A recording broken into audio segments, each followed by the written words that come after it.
처리할 방법도 없는 핵폐기물을 계속 만들면 어쩌자는 건지 모르겠어요. 사용 후 해결료를 원전 외부 임시저장시설에 쌓아두고 있는 건 우리가 보기엔 완전히 바깥에 그냥 방치해놓은 상태로 보여요. 원전보다 더 위험한 게 핵폐기물인데 도대체 저걸 다 어쩔 거냔 말이에요. 경주 월성원전 인접지역 주민의 이주를 요구하는 나아리 이주대책위원회 황분희 부위원장은 2017년 5월 4일 경주시 양남면 나아리 월성원전 홍보관앞 농성 천막에서 얼굴이 붉어질 정도로 목소리를 높이며 이렇게 말했습니다. 이어 그는 주민들이 멀리 이사할 수 있도록 한국수력원자력이 집과 땅을 매입하는 등 대책을 세워달라고 요구하며 다음과 같이 말했습니다. 이런 위험한 것들을 손자들에게까지 물려주고 싶지 않습니다. 앞으로 60년 넘게 핵쓰레기 계속 나와.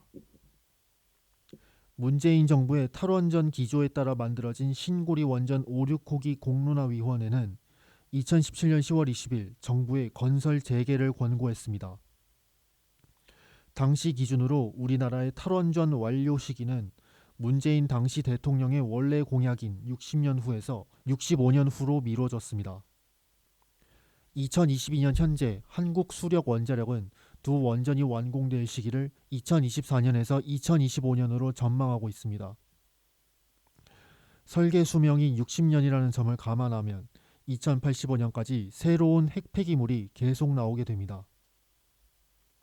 이 중 사용 후 해결료는 가까이서 피폭되면 순식간에 목숨을 잃을 만큼 강렬한 방사선을 내뿜기 때문에 최소 10만 년을 안전하게 관리해야 합니다.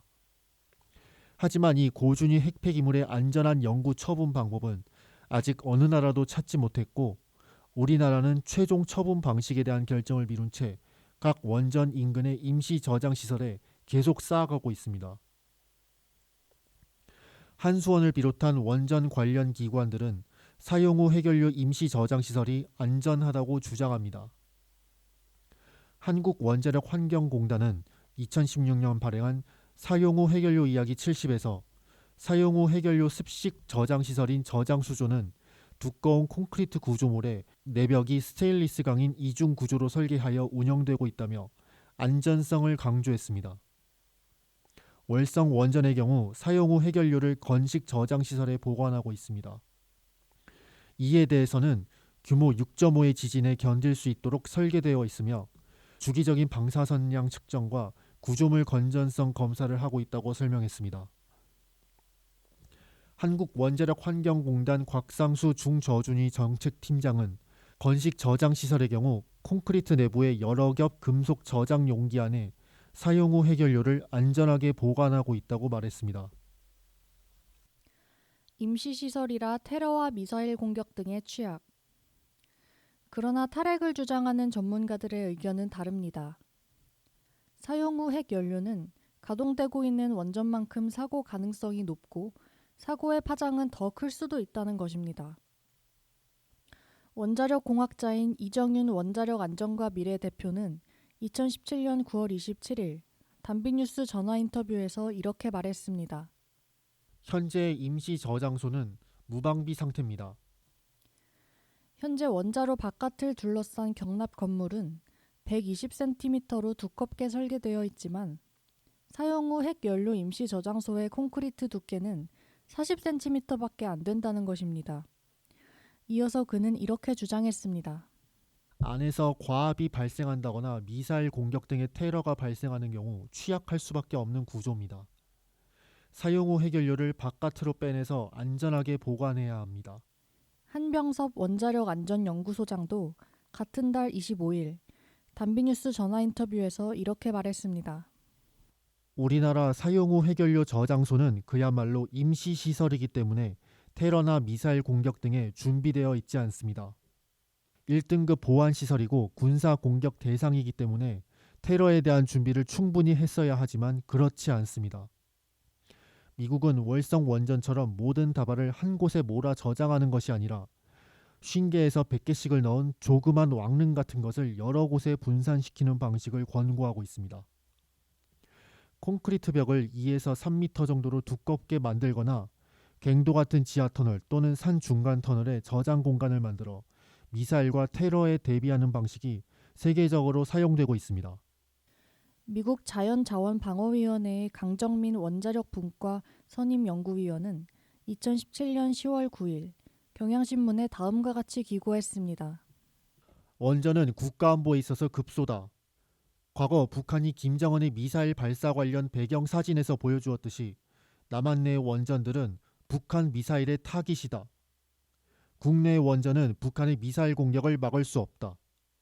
북한 미사일 공격 등에 의해 경납 건물 내 원자로 용기 또는 원자로 냉각 장치가 손상받거나 경납 건물 옆 일반 콘크리트 건물 속에 사용 후 해결료 저장조 또는 저장조 냉각 장치가 손상되면 해결료에 포함된 고독성의 방사성 물질이 누출되어 주변 환경으로 퍼져나간다.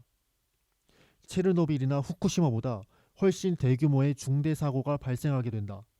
한국수력원자력 최득기 사용 후 핵연료 사업팀장에 따르면 2017년 6월 기준 전국의 경수로 원전 내에 저장되어 있는 사용 후 핵연료는 17,575다발입니다.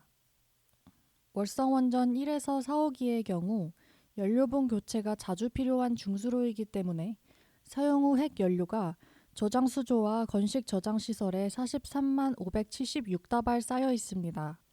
원전 인근 주민들은 2016년 9월 경주에서 발생한 규모 5.8의 지진보다 더 큰 지진이 닥칠 경우 과연 사용 후 핵연료 임시저장 건물과 냉각 시스템 등이 한수원 말대로 문제없이 버틸 수 있을 것인가를 걱정하고 있습니다. 지역 주민들이 한수원을 불신하는 것은 중저준위 방패장 건설 과정에서 이미 단단히 속은 경험이 있기 때문입니다. 물렁한 안반, 지하수 흐르는 땅에 중저준위 방패장. 나는 경주 중저준위 방패장 설치 찬성운동을 했던 사람입니다. 그래서 사실 주민들 앞에서는 양심상 방패장 이야기를 못합니다. 대신 내가 이렇게 말합니다. 그때는 방패장이 이렇게 위험하다는 것도 경주 안반이 튼튼하지 않다는 것도 말해준 사람이 없었기 때문이라고요. 월성원전 인접지역 이주 대책위에서 초대 위원장을 맡았던 김정섭 씨는 2005년 중저준위 방패장 후보지 선정 투표 당시 찬성 운동을 했다고 털어놨습니다. 2017년 4월 20일 농성 천막에서 만난 김 씨는 억울하다고 토로하며 이렇게 말했습니다. 당시 정부는 경주 안반이 튼튼하지 않다는 말도 안 했고 그냥 우리 지역 발전시켜준다고 해서 나는 찬성했습니다. 그런데 알고 보니 경주는 안반도 안 좋았습니다. 원전에서 나오는 사용 후 해결료 외에 작업자의 장갑, 방호복이나 기계 부품처럼 방사성 물질의 농도가 낮은 중저준위 폐기물을 영구 저장하기 위해 노무현 정부는 2005년 3월 지방자치단체들로부터 방패장 유치 신청을 받았습니다. 특별지원금 3천억 원과 연평균 85억 원의 폐기물 반입 수수료, 한국수력원자력 본사 이전 등 혜택을 내걸었습니다. 유치 의사를 보인 경주나 군산, 포항, 영덕 4지역에서 같은 해 11월 주민투표가 실시됐고 89.5%로 가장 높은 찬성률이 나왔던 경주시가 방패장을 유치하게 됐습니다. 그러나 경주 주민들 사이에서 곧 속았다는 탄식이 나오기 시작했습니다. 황분희 부위원장은 다음과 같이 말했습니다. 중저준위 폐기물을 튼튼한 안반에 묻는다면서 1차로 땅을 팠는데 안반이 약하고 지하수가 터지고 난리가 났어요. 결국 공사가 계속 늦춰졌죠. 알고 보니 경주는 안반이 얼마나 튼튼한가를 보여주는 암질지수가 21에서 31%로 방패장을 지을 수 없는 불량 또는 매우 불량에 해당하는 지역이었습니다. 그런데 2005년 당시 산업자원부 산하 부지선정위원회가 원본 대신 배포한 부지조사 결과 요약본에는 암질지수가 대체로 60에서 80%의 범위라고 나와 있었습니다. 보통 또는 양호 구간입니다. 이 같은 사실은 2009년 조승수 당시 진보신당 국회의원이 밝혀냈습니다. 누가 왜 이런 왜곡을 했는지에 대해 당시 정부 당국은 별다른 설명을 하지 않았습니다. 공사비 2배로 늘고 콘크리트 균열 가능성도. 10만 드럼 규모의 폐기물을 저장하게 돼 있는 경주 방패장은 원래 2009년 6월 완공 예정이었습니다. 그러나 물은 안반을 보강하고 넘쳐 흐르는 지하수를 퍼내며 공사하느라 5년 뒤인 2014년 6월에야 준공됐습니다. 완공된 후에도 지하수를 뽑아내는 배수장치에 문제가 생겨 교체하는 등의 우여곡절을 거쳐 2015년 7월 폐기물 최초 처분을 시작했습니다. 한국원자력환경공단 홍보실 관계자는 당초 2,842억 원이었던 공사비가 보강공사를 거쳐 5,944억 원으로 늘어났다고 밝혔습니다. 이 방패장에서는 여전히 지하수가 나옵니다. 원자력환경공단 곽상수 팀장은 현재도 하루 1,500톤가량 지하수가 나오지만 4일로 외부에서 발생한 거라 문제 없다고 말했습니다. 그러나 탈핵 전문가들은 배수가 완벽하게 되지 않을 경우 지하수가 4일로 등 방패장 시설에 균열을 내서 방사성 폐기물이 물에 잠기고 결국 지하수와 토양 등의 방사성 물질이 퍼질 수 있다는 우려를 제기하고 있습니다. 에너지 정의행동 이헌석 대표는 이렇게 말했습니다. 콘크리트 구조물이라는 게 사람이 만든 인공적인 건축물인데 이게 물속에 계속 있으면 당연히 균열이 생길 수밖에 없습니다. 수백 년 가야 하는 건물이기 때문에 지금은 안전하다고 할지라도 시간이 지나면 당연히 균열이 생길 겁니다. 인근의 월성 1에서 4호기, 신월성 1, 2호기 등 원자료 6기와 중저준위 방패장을 두고 있는 경주 시민들은 원전과 방패장의 안전을 걱정하는 데 더해 이러다 사용 후 핵 폐기물 영구 처분장까지 들어오는 것 아니냐는 두려움을 갖고 있습니다. 이주대책위 총무 최관두 씨는 이렇게 말했습니다. 1년 반마다 연료봉을 교체하는 경수로와 달리 월성원전은 연료봉이 하루에도 여러 개 들어오고 나가는 중수로라 원전들 중에서도 폐기물이 가장 많습니다. 자기들 말은 임시라고 하지만 이러다 연구시설이 될 것 같아서 두렵습니다. 한수원 최득기 팀장에 따르면 월성원전은 하루에 16개의 핵 연료 다발을 교체해야 하며 사용 후 핵 연료 저장 수조와 건식 저장 시설은 2017년 기준으로 2019년에 포화될 예정이었습니다. 그래서 한수원은 건식 저장 시설을 추가하는 공사를 추진했습니다. 당시 주민들 사이에서는 결국 임시 저장 시설이 영구 처분장으로 전환되는 것 아니냐는 의구심이 확산됐습니다. 황분희 부위원장은 이렇게 말했습니다. 우리는 발전소 하나하나 지을 때마다 지역 경제가 살아날 거라고 매번 생각했습니다. 하지만 중저준위 핵폐기장이 지어진 후 오히려 동네가 더 후퇴했고 이제 고준위 핵폐기장을 지으려 하는 것을 보며 주민들은 더 겁이 나고 있는 상황입니다. 월성원전의 사용 후 핵연료 임시 저장소가 거의 포화 상태에 다다르자 월성원전은 임시 저장소를 증설해 2022년 3월 공사를 마쳤습니다. 월요일마다 상여 메고 동네를 도는 주민들. 이주대책위 신용화 사무국장은 취재진에게 이렇게 털어놨습니다.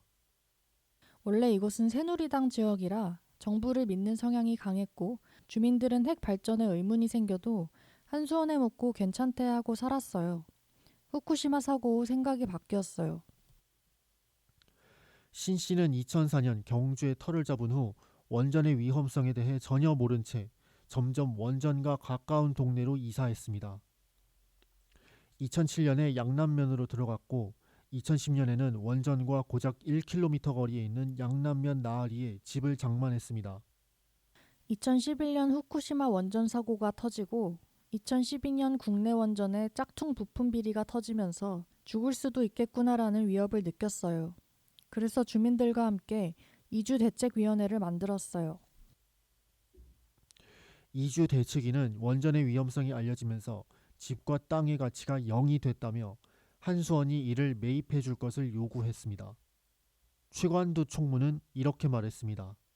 마을 상가들이 거의 운영이 안 되고 새빵 주던 가정집들도 거의 다 방이 비어 있습니다. 신용화 사무국장은 최 총무의 말에 관해 다음과 같이 설명했습니다. 집이나 땅을 사려는 사람이 없으니까 팔지도 못하고 다른 데로 가려면 버리고 가야 하는데 그럴 수 없어서 한수원에게 우리의 집과 땅을 사라고 하고 있는 것입니다. 양남면 바른공인중개사 김봉권 소장은 이렇게 말했습니다. 급매물이고 매물이고 거의 거래가 없습니다. 김진인 이주대책위원장은 다음과 같이 말했습니다. 우리 지역 사람들은 소변 검사를 하면 삼중수소가 나오고 방사능 때문에 갑상선암이 다른 지역보다 많습니다. 지금이라도 우리가 다른 지역으로 이주할 수 있게 해줘야 합니다.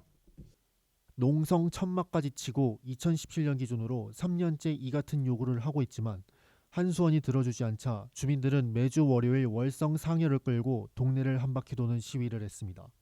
신고리 오륙호기 공론화로 탈핵 토론이 활발했던 기간에는 매주 목요일 탈핵, 고준위 핵폐기물 처리장 건설 반대 등의 손팻말을 들고 경주 시내에서 도보 행진도 했습니다.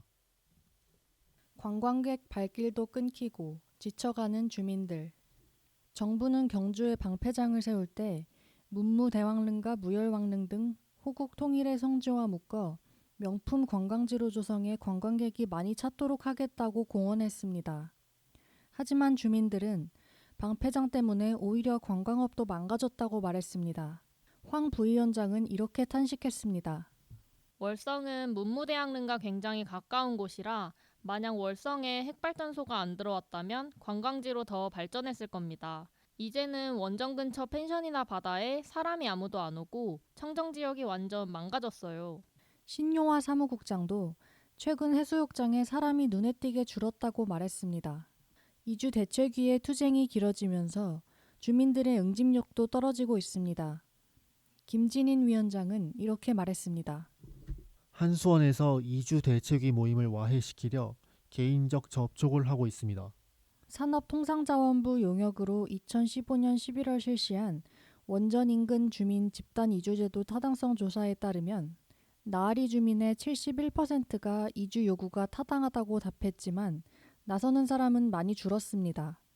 나아리 주민 830여 명 중 2017년 10월을 시점으로 이주대책위 회원은 30명이며 실제 활동하는 사람은 15명 정도였습니다. 신고리 오륙호기를 포함해 한국의 원전은 부지 안에 임시 저장시설을 두고 있습니다.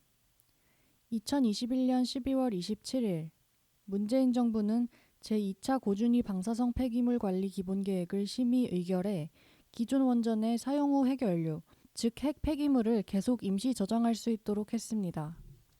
하지만 한국에너지정보문화재단이 같은 달 30일 발표한 보고서에 따르면 고리원전과 한빛원전의 임시 저장시설은 2031년에 꽉 찰 것으로 전망됩니다.